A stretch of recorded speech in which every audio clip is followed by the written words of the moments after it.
आम तौर पे जब मैं कंप्यूटर कहूँगा तो आपका मन में ये इमेज आपके दिमाग में आएगा।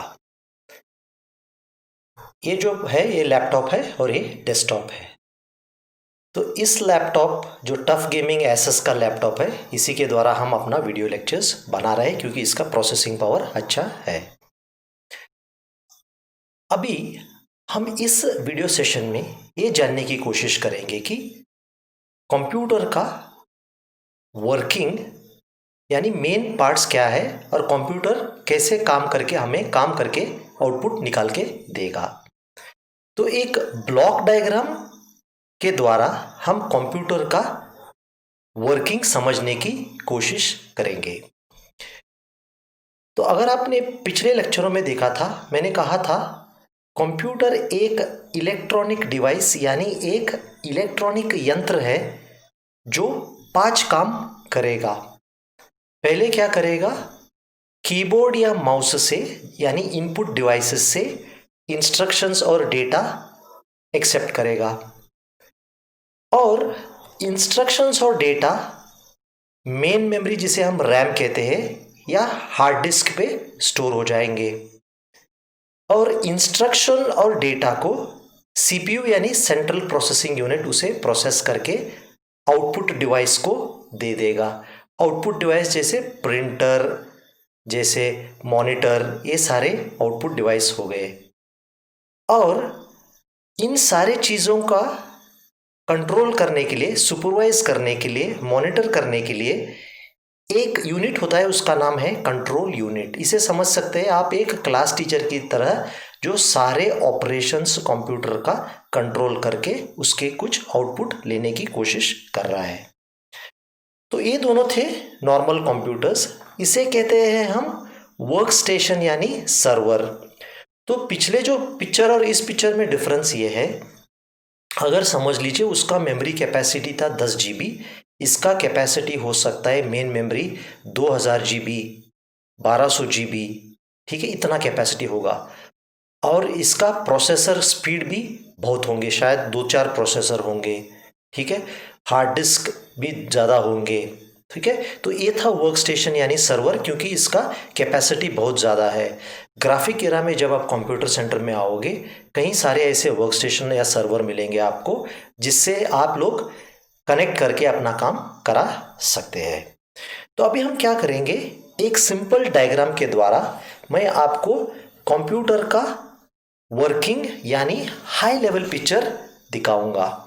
तो आपको पहली चीज़ ये जानना बहुत ज़रूरी है कि अब जो हम इसका वर्किंग जानने की कोशिश कर रहे हैं, इस लेवल पे होगा। समझ लीजिए हम हवाई जहाज़ में उड़ रहे हैं 5 या 6 किलोमीटर ऊपर। अगर उतना ऊपर से हम कोई चीज़ देख रहे हैं, बहुत ही छोटी देखेगा, तो उस लेवल की डिटेल से हम ये चीज़ समझने की कोशिश कर रहे हैं। यानी ये सिर्फ एक हाई लेवल एक्सप्लेनेशन है। डिटेल एक्सप्लेनेशन कब होगा? जब आप computer science 3rd semester, 4th semester, 5th semester में चले जाओगे। हर इन चीज़ के बारे में डिटेल में 2-2, 3-3 चैप्टर होंगे, आप वहाँ विस्तार में इन सारी चीज़ों को पढ़ोगे। तो चलिए आप शुरू करेंगे। सबसे पहला क्या है, कंप्यूटर का है एक इनपुट डिवाइस यानी इनपुट यूनिट। इनपुट हम ले सकते हैं कीबोर्ड से, माउस से या जॉयस्टिक जो हम वीडियो गेम में यूज़ करते हैं उसे इनपुट ले सकते हैं। इनपुट के बाद क्या होगा, इंफॉर्मेशन या डेटा हमें स्टोर करना पड़ेगा। तो स्टोरेज पहला होता है सेकेंडरी मेमोरी, जिसे हम hard disk, DVD drive, pen drive ये सारे कहते हैं। उसके बाद क्या होगा, समझ लीजिए हमने कुछ इंस्ट्रक्शन दे दिया, जैसे हमने 2 नंबर जोड़ने हैं। तो 2 नंबर जोड़ने के लिए मैं क्या करूँगा, पहला इंस्ट्रक्शन कहूँगा कि पहला नंबर यूज़र से एक्सेप्ट कीजिए। तो इनपुट डिवाइस से पहला नंबर यूज़र एंटर करेगा। अगले स्टेप में मैं क्या कहूँगा, यूज़र से दूसरा नंबर एक्सेप्ट कीजिए। तो यूज़र दूसरा नंबर इनपुट डिवाइस से एक्सेप्ट करेगा। बाद में मैं तीसरे स्टेप में क्या करूँगा, इन दोनों नंबर को जोड़ करके इनका रिजल्ट आउटपुट डिवाइस यानी प्रिंटर या स्क्रीन पे दिखाइए। तो ये जो सारे इंस्ट्रक्शन थे, अगर इसे प्रोग्राम को चलाना है, ये हार्ड डिस्क से नहीं चलते हैं। ये सारे इंस्ट्रक्शंस और डेटा मेन मेमोरी में आते हैं। मेन मेमोरी जिसे हम रैम यानी रैंडम एक्सेस मेमोरी कहते हैं। इस रैंडम एक्सेस मेमोरी से ये जो 3 पार्ट है ये मिलके वो कैलकुलेशन करके आपको रिजल्ट दिखाएंगे। तो ये जो आपको दिख रहा है, जैसे आपका वीडियो नोट्स में दिखेगा, ये जो ग्रीन डॉट्स है, ठीक है, इस पार्ट को हम सीपीयू कहते हैं। सीपीयू के अंदर 3 मेजर पार्ट्स है। पहला है एक कंट्रोल यूनिट, दूसरा है एएलयू यानी अरिथमेटिक और लॉजिक यूनिट, और तीसरा है रजिस्टर्स यानी सीपीयू का मेमोरी। मैं हर चीज़ अभी आपको विस्तार में समझाऊंगा।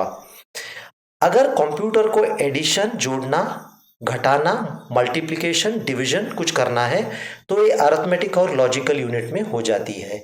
लॉजिक का मतलब ये है, अगर मुझे दो चीज़ कंपेयर करने हैं, क्या 10 20 से बड़ा है या 20 10 से बड़ा है, अगर मुझे डिसीजन लेना है मेल है या फीमेल है, ये सारे लॉजिकल डिसीजंस इस यूनिट में हो जाते हैं। और यहाँ पे क्या होता है, ये छोटा सा मेमोरी लोकेशन होता है जहाँ पे जो इंस्ट्रक्शंस और डेटा एएलयू को चाहिए और उसे प्रोसेस करना है वो यहाँ स्टोर्ड होता है। अभी मैं एक एग्जाम्पल के द्वारा आपको ये सारी चीज़ समझाऊंगा। तो ये जो डॉटेड लाइन देख रहे हैं आप, रेड डॉटेड लाइन, ये कंट्रोल यूनिट से हर चीज़ कनेक्टेड है, क्योंकि कंट्रोल यूनिट ही क्लास मॉनिटर या सुपरवाइजर है जो सारी चीज़ों का कंट्रोल और कोऑर्डिनेशन करता है ताकि कंप्यूटर ढंग से चले। तो अभी एक सिंपल एग्जाम्पल ले लीजिए। अगर हमने एक छोटा सा इंस्ट्रक्शन दे दिया, ठीक है, हमने कहा ऐड 2,3, तो ये था इंस्ट्रक्शन ऐड 2,3। तो यूज़र ने क्या कर दिया, एक छोटा सा प्रोग्राम लिखा। ऐसे ही मैं एग्जाम्पल के लिए ले रहा हूँ, ये कोई मीनिंगफुल प्रोग्राम नहीं है। इनपुट से उन्होंने कहा कि 2 और 3 को ऐड करो। तो पहला क्या होगा, समझ लीजिए वो प्रोग्राम यहाँ था, तो यहाँ से प्रोग्राम कॉपी होके मेन मेमोरी में आएगा। कंप्यूटर का एक कंडीशन है, जो भी प्रोग्राम सीपीयू चला रहा है या एग्जीक्यूट कर रहा है वो मेन मेमोरी में होना ज़रूरी है, यानी इंस्ट्रक्शन ऐड और ये दोनों डेटा आइटम्स मेन मेमोरी में आ जाएंगे। मेन मेमोरी से क्या होगा, ये इंस्ट्रक्शन ऐड 2,3 को कंट्रोल यूनिट इसको डिकोड यानी इसका मतलब समझेगा। कंट्रोल यूनिट को पता चल रहा है कि 2 और 3 को जोड़ना है, तब क्या करेगा, ये 2 और 3 को जोड़ने के लिए अरिथमेटिक और लॉजिकल इंस्ट्रक्शन को, लॉजिकल यूनिट को इंस्ट्रक्शन देगा कि आप 2 और 3 को जोड़ो। जब और 2 और 3 जुड़ जाएंगे रिजल्ट आएगा 5, तब ये कंट्रोल यूनिट कहेगा उस रिजल्ट को आप आउटपुट यूनिट यानी कंप्यूटर स्क्रीन या प्रिंटर पे दिखाइए। तो अगर आप यहाँ देख रहे हो ये जो एरोज है दोनों डायरेक्शन के हैं, इसका मतलब क्या है, यहाँ पे डेटा फ्लो मेन मेमोरी से हार्ड डिस्क पे हो सकता है, हार्ड डिस्क से मेन मेमोरी पे भी हो सकता है। यहाँ से क्या है, ये भी दोनों डायरेक्शन पे है, इसका मतलब रैम से सीपीयू मेमोरी में भी जा सकता है, सीपीयू मेमोरी में भी वापस मेन मेमोरी आ सकता है।